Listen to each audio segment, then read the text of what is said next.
my child. I told you this day would come. You may not remember the moment I said it. You were tired then. You were in the middle of something heavy, and my voice came to you quietly, the way it usually does, and you filed it away with all the other things you hoped were true. But I said it. And I do not say things to fill silence. Today it arrives. Hear that word carefully. Arrives. Not maybe. Not one day. Not if you are good enough or strong enough or young enough. It arrives. It has already left my hand, and it is moving toward you while you sit there wondering whether I ever heard you at all. I heard you. I have heard every word of it. I know what these last months have felt like in your body. That tiredness that greets you before your feet touch the floor. The one that has settled so deep it feels like it belongs to your bones now. Like it moved in and changed the locks. You have gotten used to it. That is the part that grieves me most. You stopped fighting it and started calling it your life. I know about the mirror too. I know you have stood in front of it and not quite recognized the person looking back. I know you have caught yourself in a window somewhere and felt a sadness so sudden it took your breath. I know there are gatherings you have quietly stopped attending, not because you stopped loving people, but because you did not want them to see how much the years have taken. You have begun to hide, and you have told yourself you are simply resting. My beloved, I want you to understand something about that sadness. It was never a sign of weakness. It was a prayer. You did not know you were praying, but I did, and I answered it before you finished feeling it. You think your body is betraying the fire that still burns in your spirit. You feel a life inside you that is bigger than the frame carrying it. That gap between what you want to do and what your strength allows has become a daily grief, and the enemy has been sitting in that gap, whispering. Listen to what he has been telling you. Your best days are behind you. The decline is permanent.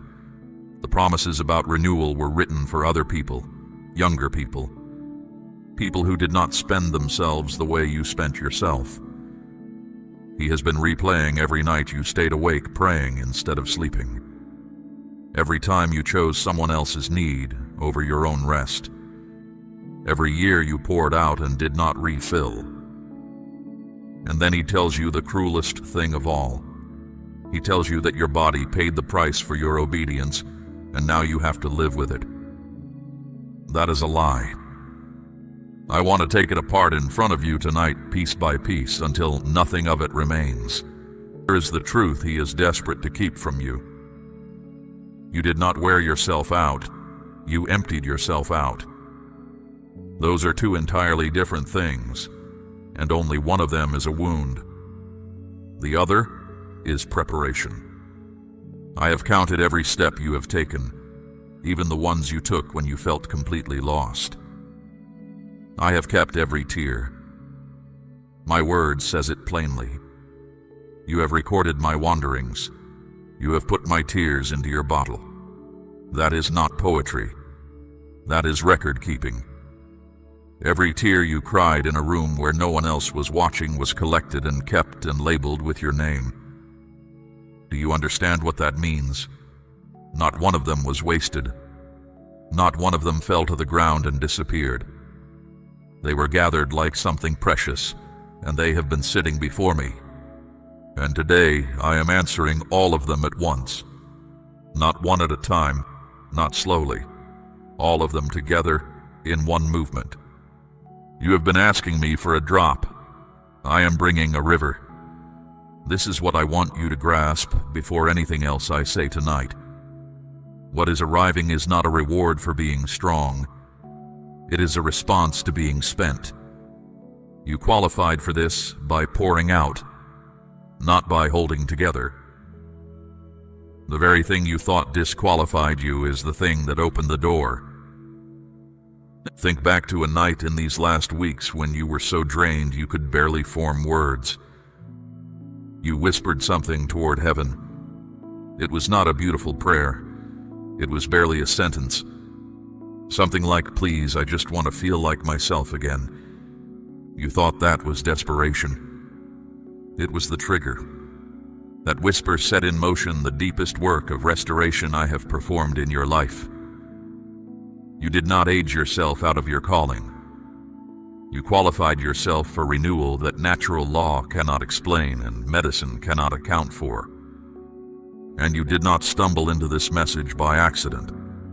Every distraction that fell away, every interruption that failed to interrupt, every quiet minute that opened up so my voice could reach you at this exact hour was arranged.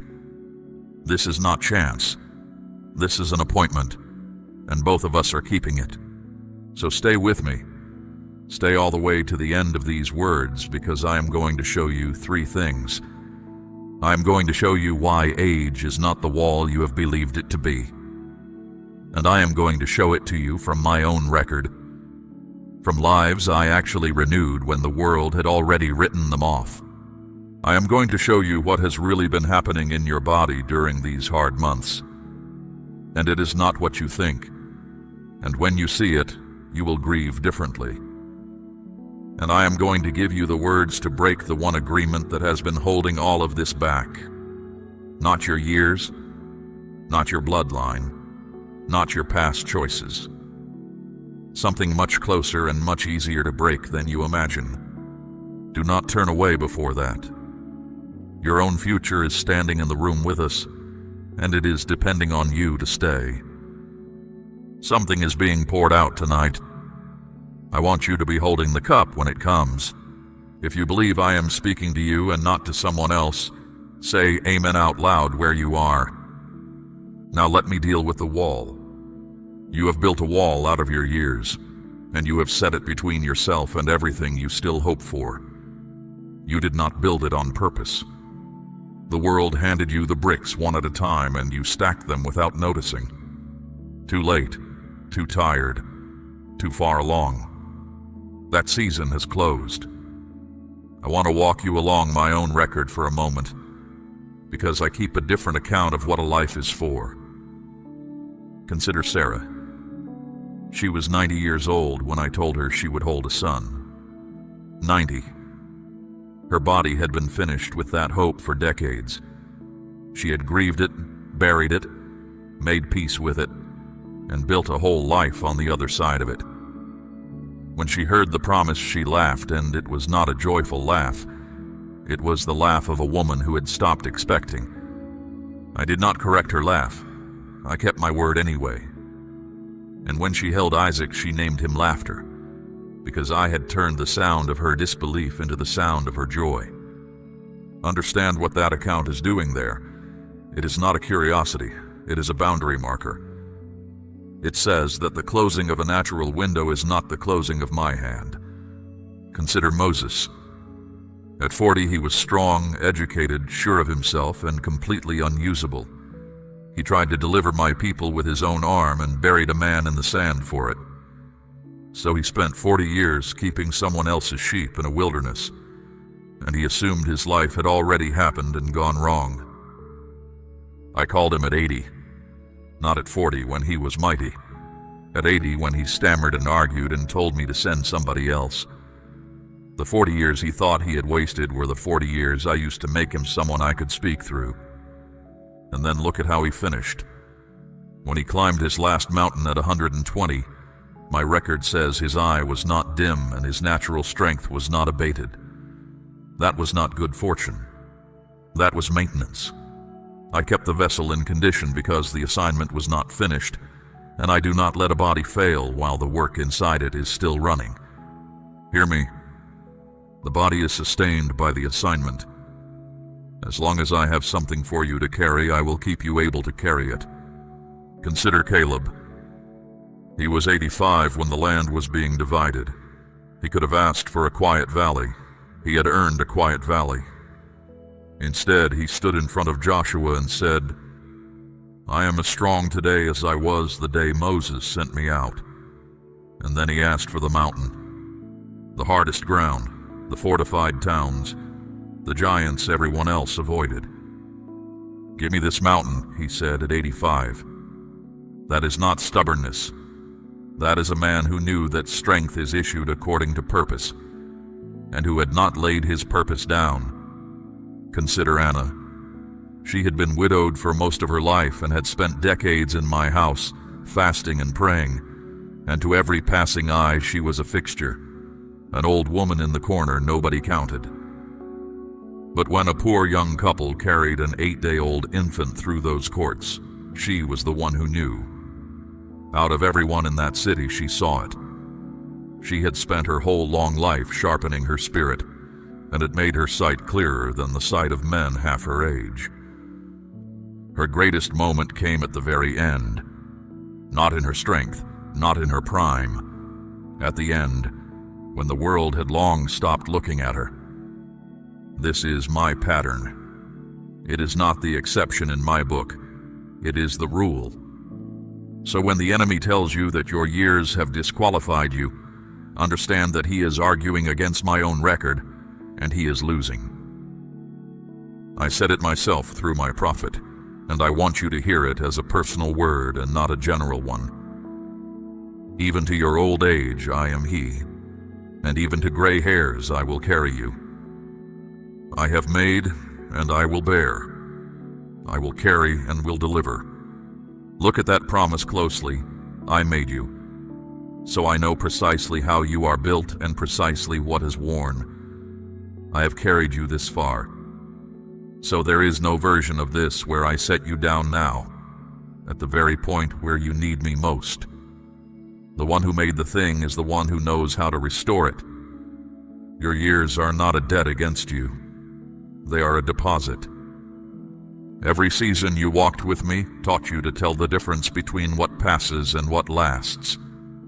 You learned that possessions thin out, that applause fades, that the things you chased when you were young could not hold your weight when the storms came. You learned who I am, not from a book, but from watching me keep my word to you over and over across decades. That is not decline. That is depth. And depth is the one thing that cannot be manufactured quickly, at any price, by anyone. There is wisdom with the aged, my word says, and understanding in length of days. That gray in your hair is not evidence of loss. It is a crown, and I set it there myself, and it is worn honorably by anyone found on the path of righteousness. The world looks at you and sees someone who used to be useful. I look at you and see a vessel finally deep enough to hold what I have been waiting to pour. You are not late. You have been ripening. And a thing that is ripe is not near its end. It is exactly at the moment it was made for. So let go of the wall. Take it down brick by brick if you must.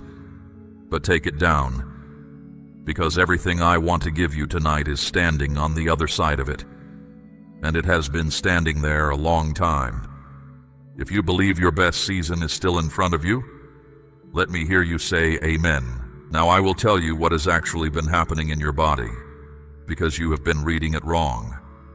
And the misreading has cost you more than the tiredness ever did.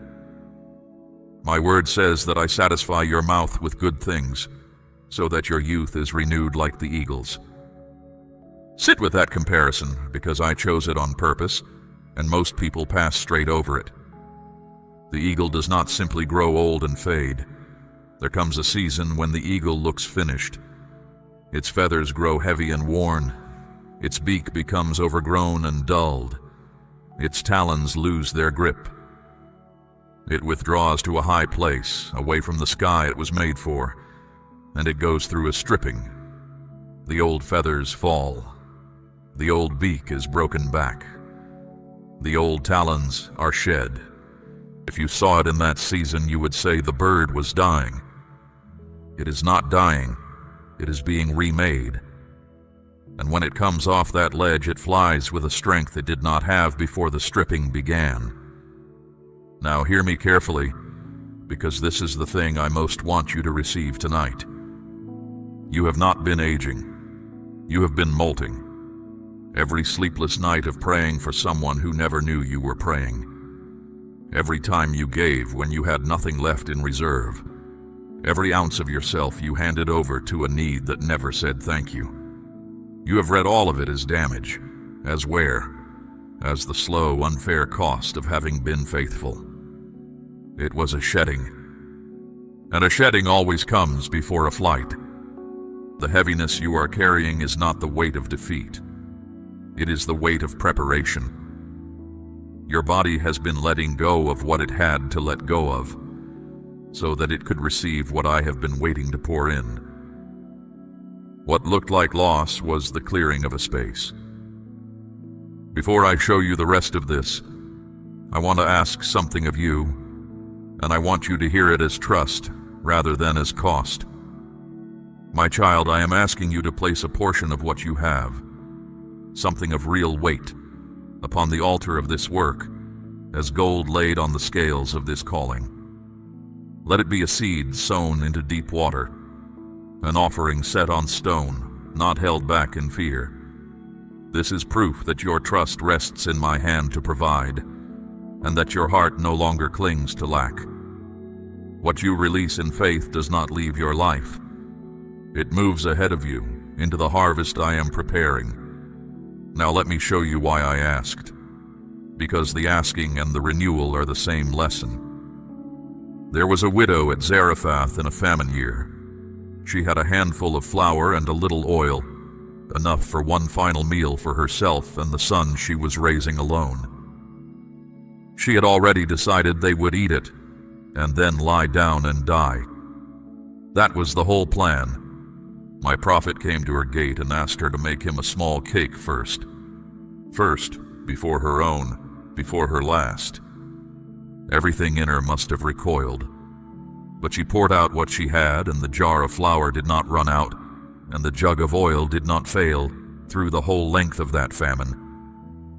She was not sustained by what she kept. She was sustained by what she released. There was Hannah, who wanted a child with a longing that had hollowed her out. She went into my house and prayed until her lips moved without sound, and the priest thought she was drunk because grief that deep does not look dignified. And then she did something extraordinary. She promised me the child before she had him. She poured out even the joy she was asking for. I gave her Samuel, and then I gave her more after him. There was a woman who broke a jar of costly perfume over my son's feet in a house full of people who called it waste. She poured out a year's wages in a single, unrepeatable moment. They scolded her for it. He defended her and said what she had done would be told wherever the good news was told, in every place, for all time. She is still being spoken of. The ones who criticized her are footnotes. Do you see the pattern? It never changes. It runs through my whole book like a river under a field. You pour out past the point that makes sense.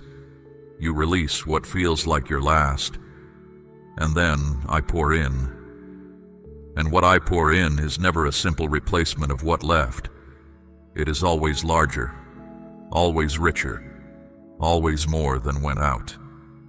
This is why your emptiness does not alarm me the way it alarms you. You look at your fatigue and read it as evidence that you have gone too far and cannot come back. You look at the aching joints and the cloudy mornings and the shorter afternoons, and you file it all under proof that something in you is broken. I look at the same thing and I see a vessel that is finally clear. An empty cup is not a failed cup. It is a ready one. A field lying fallow is not a dead field. It is a field about to be sown. What you are calling the end of your usefulness, I am calling the starting line, and I have been waiting a long time for you to arrive at it. Those who wait upon me shall renew their strength. They shall mount up with wings as eagles. They shall run and not be weary, and they shall walk and not faint. That promise has no age written on it anywhere. Go and look. There is no clause excluding you. There is no expiration on the page. The only condition in the whole sentence is waiting upon me. And you have been doing that faithfully for longer than most people have been alive. You have met the condition. Now receive the promise. Now we come to the part you did not expect. And I need you to receive it without flinching, because it is the hinge that everything else turns on. The thing that has been holding back your restoration is not your age. It is not what you inherited from the ones who came before you. It is not the wear of the work you did for so many years. It is not a choice you made 3 decades ago that you still turn over at night, because my grace covered that so completely that I no longer have any record of it to hold against you. The thing standing in the way is much closer than any of those. It lives in your own mouth. It is your agreement with limitation. Somewhere along the way you signed something, not on paper, in your spirit. You quietly agreed with a story about how the rest of your life goes. And once you agreed with it, you stopped contesting it, and a thing that goes uncontested becomes a settled matter. Listen to your own words for a moment. Listen to the sentences you say without even hearing yourself say them. This is just how it is now. At my age, you have to expect this. I am not what I was. That ship has sailed. I had my chance. Some things you just learn to live with. You believe those are observations. They are not. They are agreements. Every time you say one, you are signing your name again, and you are handing over ground that I bought back for you at a price I would not want to describe to you.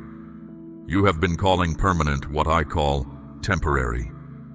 You have been treating as settled law what I call fully reversible. You have taken the way things generally go and set it above what I have actually declared, and then you have wondered why nothing shifts. Your agreement gives it authority over you. Your refusal takes that authority away.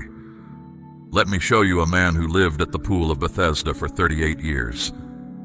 38 years beside water that healed people, watching other people get in. My son came and stood over him and asked him a question that has confused readers ever since. Do you want to be made well? It sounds cruel until you understand it. It was not a cruel question. It was a precise one. Because look at how the man answered. He did not say yes. He said, I have no one to put me in, and while I am coming, someone else steps down before me. He answered with his limitation. He answered with the reasons. 38 years had taught him a story about himself, and when healing itself stood in front of him and asked a direct question, the story answered on his behalf. He was healed anyway that day, because mercy is not conditional on getting the answer right. But I want you to notice how close he came to explaining his way past his own deliverance. Do not do that tonight. When I ask you, answer yes. Not yes, but. Not yes if. Yes. There was a woman bent double for 18 years who could not lift her head to see the sky. 18 years of looking at the ground. My son saw her, called her over, and said, Woman, you are loosed. And when the religious men objected because it happened on the wrong day of the week, he answered them with a word I want you to hold on to. He said, Ought not this woman be loosed from this bond? Ought not. That is the language of something owed. Her freedom was not a favor being granted. It was a debt being paid. She had been bound long enough, and the length of the binding was itself the argument for ending it. Hear that. The length of your struggle is not evidence against your deliverance. In my courts, it is evidence for it. And there was Lazarus, 4 days in a tomb, past every hope and past every polite explanation. His own sister said the words out loud in front of everyone. Lord, by now there is an odor. She meant it kindly. She meant, it is too late. Do not embarrass yourself. He called him out anyway. But notice what happened next, because this is the part that speaks to you. Lazarus came out alive and still wrapped, bound hand and foot in the cloths they had buried him in. He was living entangled at the same time, and my son turned to the people standing there and said, "Loose him and let him go." That is where you are right now.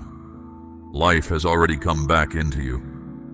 The word has already been spoken over you, but you are still walking around in the wrappings of a season that is over, and you have grown so used to them that you think they are your skin. They are not your skin. They are grave clothes, and they come off.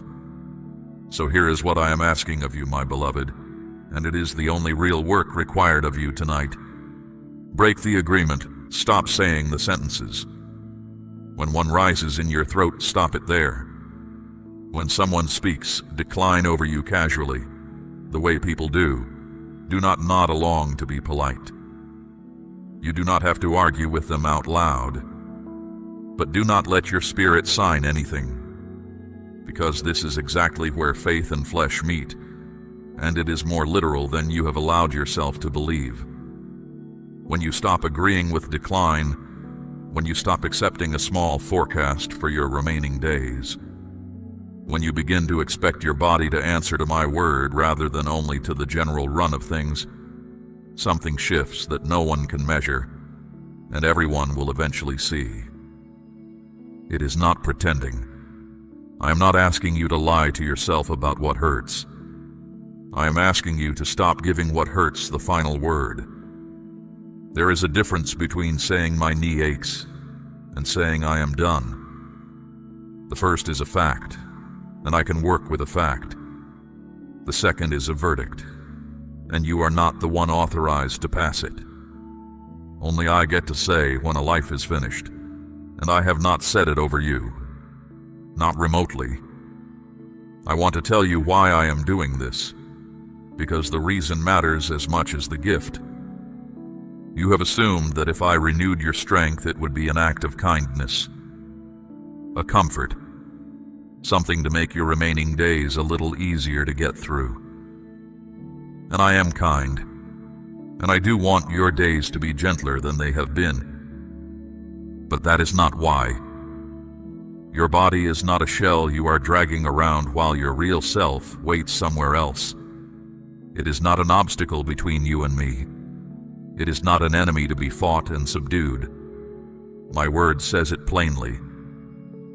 Do you not know that your body is a temple of the Holy Spirit who is in you, whom you have from me? You are not your own. You were bought with a price. A temple, not a ruin, not a rented room you are moving out of soon. And consider who lives in it. My spirit does not age. He does not tire. He does not wear thin or run low or lose his edge with the passing of years. He is the source of every kind of strength there is, and he has been dwelling inside the very frame you have been apologizing for. When you bring your body into agreement with the one living in it, things become possible that were not possible the day before. So that tiredness, those aches, that feeling that you are fighting your own flesh to get through a simple afternoon, that is not your new normal. That is the old pattern protesting a change that is already underway. It is the old wineskin straining against new wine.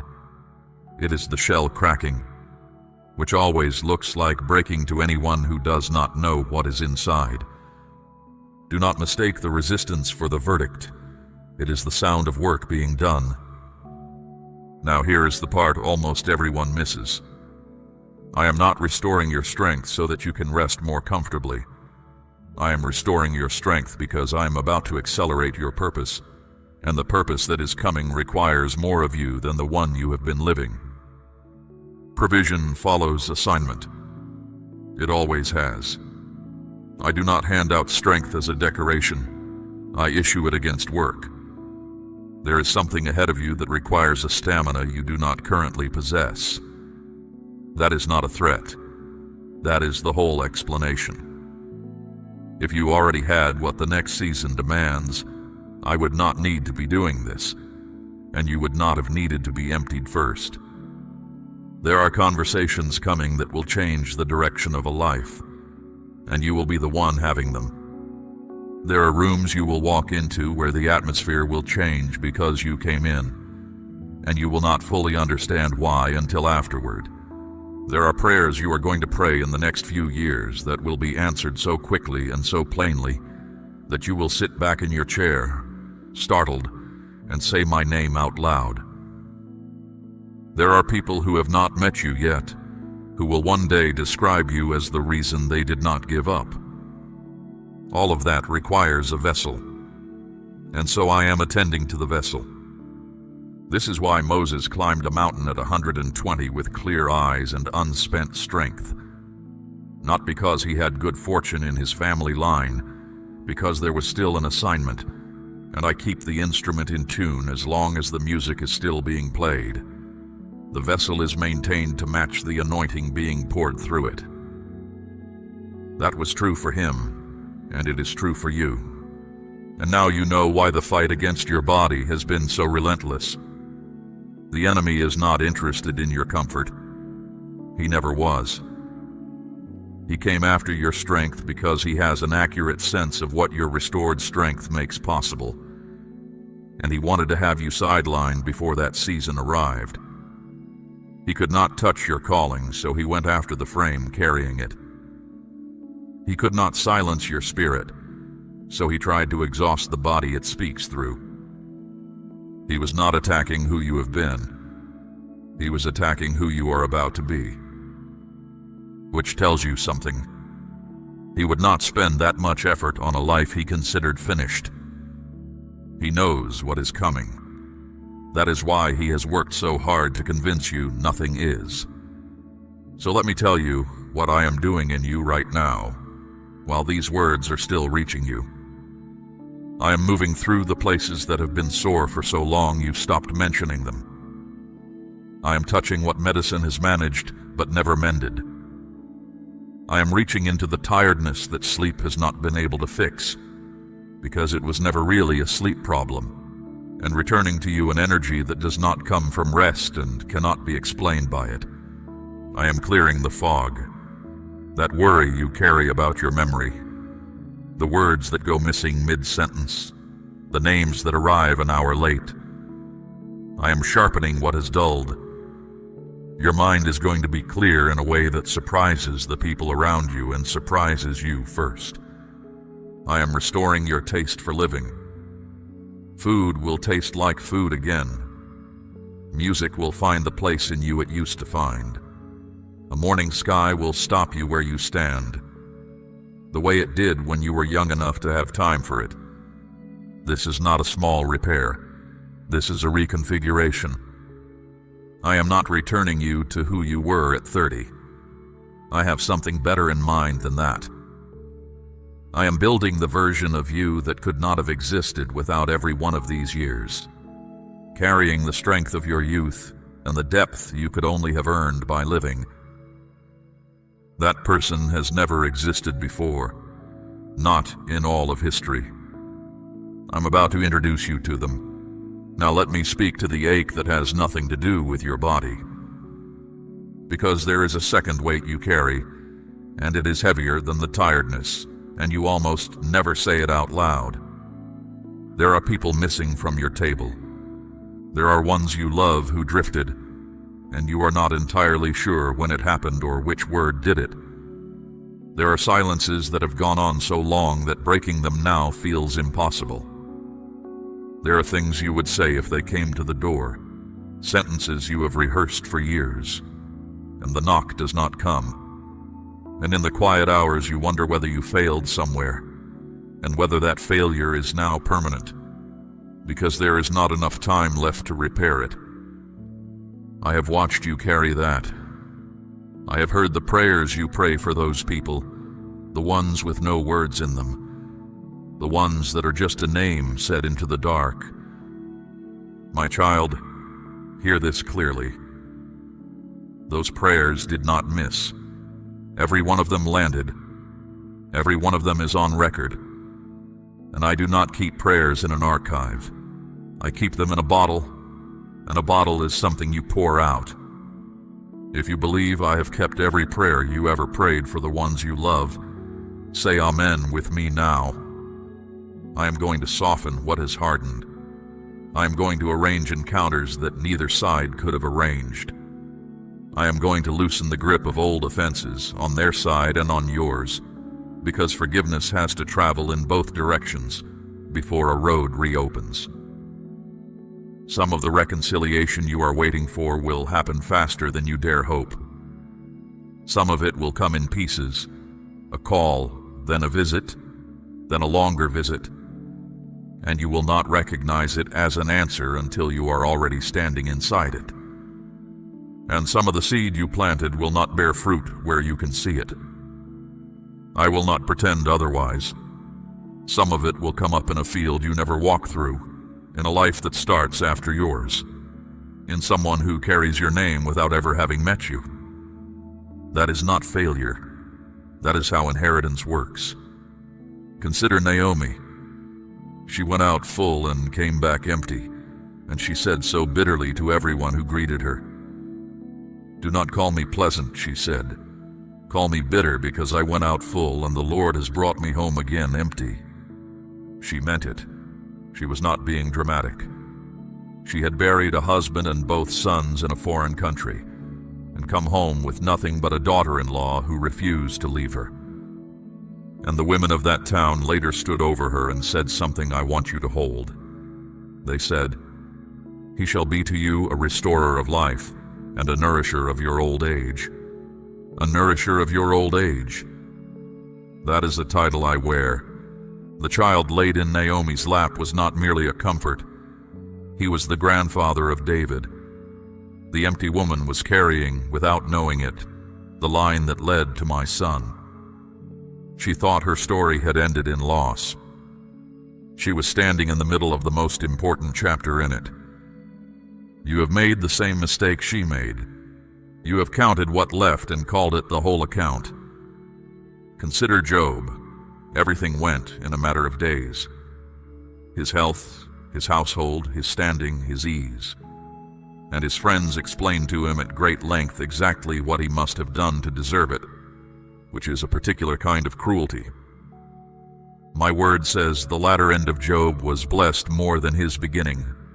The latter end, not the middle, not the strong years. The end which everyone had already written off. I said through my prophet that I would restore the years that the locust has eaten. Look at that promise honestly, because it is stranger than it first sounds. Not the harvest, the years. I am able to reach back into time itself and give back what a devouring season took. No one else can make that offer. No one else has that jurisdiction.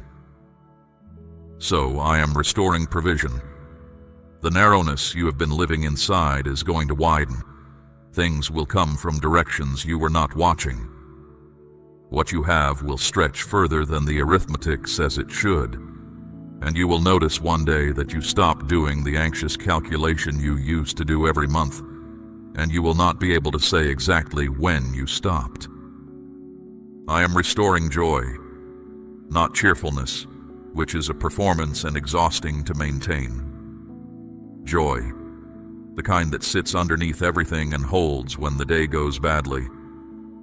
You are going to laugh from somewhere deep, the way you did before, and the sound of it is going to surprise the room. I am restoring your place among your own people. That quiet grief of feeling like someone to be managed rather than consulted is going to lift.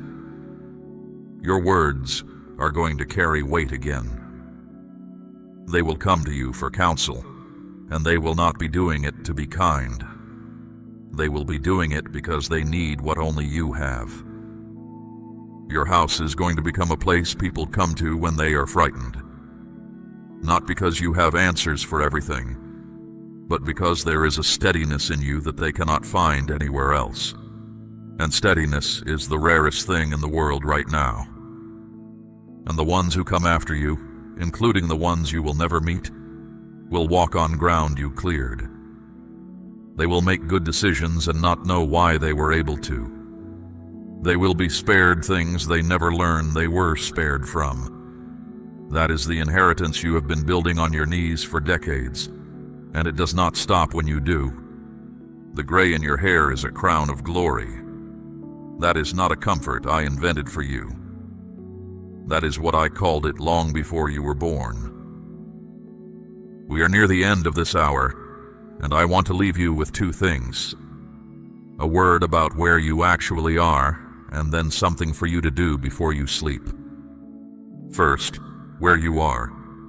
You have been living as though you are in the closing pages.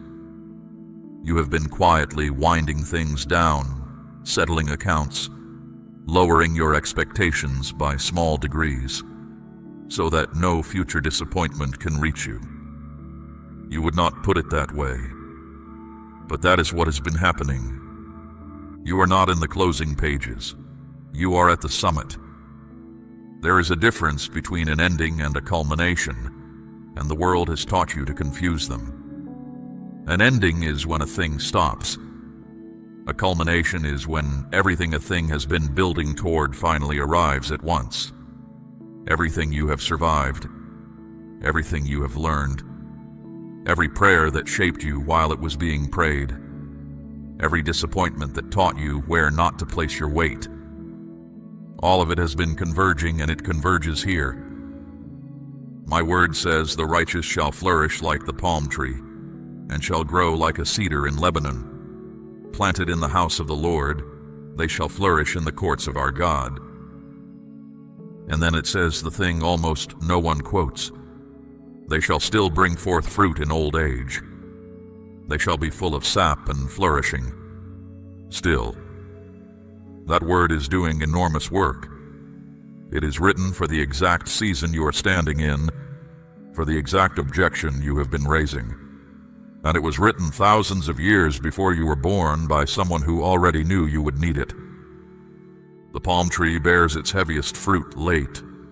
The cedar takes a lifetime to become worth anything. I did not choose those two trees casually. I chose the two that get better with time in a book full of things that fade. So no, you are not concluding. You are cresting. Now the second thing, what I want you to do. Tonight, before you lie down, I want you to place your hand over your heart, not as a gesture, as an act of authority because you have more of it than you have ever used. And then I want you to say these words out loud, in your own voice, in your own room, where no one else has to hear them. Say, I break every agreement I have made with decline. Say, I renounce the sentence that my best days are behind me. I did not receive that from God, and I return it to where it came from. Say, my body is a temple of the Holy Spirit, and the one who lives in it does not tire and does not age. Say, my youth is renewed like the eagles, because my Father said it, and he does not say things to fill silence. Say, I am not concluding, I am flourishing. I will still bring forth fruit in this season, and the fruit of it will be the heaviest I have ever carried.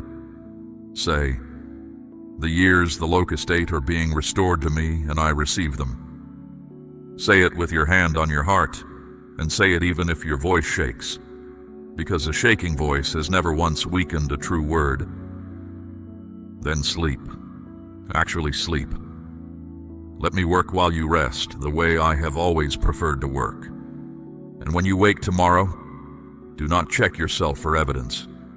Do not stand in front of the mirror looking for proof. That is the oldest trap there is, and it has stolen more breakthroughs than outright unbelief ever did. Live as though it is already settled, because it is. Make the plan you stopped making. Say yes to the invitation you were going to decline. Begin the thing you told yourself was too late to begin. Pick up the work you set down years ago, convinced that the window had closed. Reach for the one you have not spoken to. Do not wait for your strength to arrive before you move. Strength meets movement. It has never once shown up in advance to a person sitting still. Every account in my book of a body being restored involves someone doing a thing they were not yet able to do. The hand stretched out before it was healed. The steps taken before the legs were sound. The obedience came first, always, and the strength met it on the way. So move, and I will meet you moving. Think of the eagle once more on that high ledge at the end of the stripping. There is a moment when the new feathers are in, and the bird does not yet know it. Nothing tells it. There is no announcement. It simply has to step off the rock and trust that what has been rebuilt in the hidden season will hold it in the open air. That step is the whole of it. Everything before it was preparation. Everything after it is flight. You are standing at that edge tonight. The rebuilding is done or nearly done, and you cannot feel it yet because renewal is felt afterward and almost never during. So step. Not because you have proof, because I have told you what is under you. The air holds. It is always held. It was made to hold exactly the kind of weight you are carrying. And on the mornings when the old tiredness comes back, and it will come back for a while yet, do not panic and do not take it as a verdict. Recognize it for what it is. That is the last of the old feathers coming loose. It is not the return of the sentence. It is the end of it. Now hear my heart before I go quiet. I know that somewhere underneath everything else, there has been a question you were afraid to ask. You have wondered whether I still see you. Whether in a world so loud and so full, an old and tired soul in a quiet room still registers. Let me answer it directly. If you were the only one, I would have done all of it for you alone. The whole of it. The cross, the tomb, the mourning. For one. For you. You have never been one of many to me. There is no crowd here. There has only ever been you, and I have known your voice from the first time you used it. I have watched you keep faith in years, when keeping faith cost you something and no one noticed. I have watched you get up and serve on days when getting up was the entire miracle. I have watched you hold on to me when the reasons to let go were stacked high and reasonable. You have been faithful. I want you to hear me say it, because I do not think anyone has said it to you in a very long time. You have been faithful, and it was seen, and it is being answered. The miracle you have been waiting for is not a distant thing being considered somewhere. It is not being weighed. It was decided, and it was decided in your favor, and today it arrives. Do not spend one more night as a person waiting for permission. Walk into tomorrow like someone whose youth is being renewed, because it is. Speak like someone whose words carry weight in heaven, because they do. Pray like someone whose prayers are being answered faster than they can pray them, because from this hour they are. I am not finished with you. I was never going to be finished with you. If my voice has reached you tonight and you are choosing to rise tomorrow as someone renewed, let your amen be the last word you speak before you sleep. We run on viewer support only. For exclusive member-only content, scan the QR or see the pinned comment. God bless you.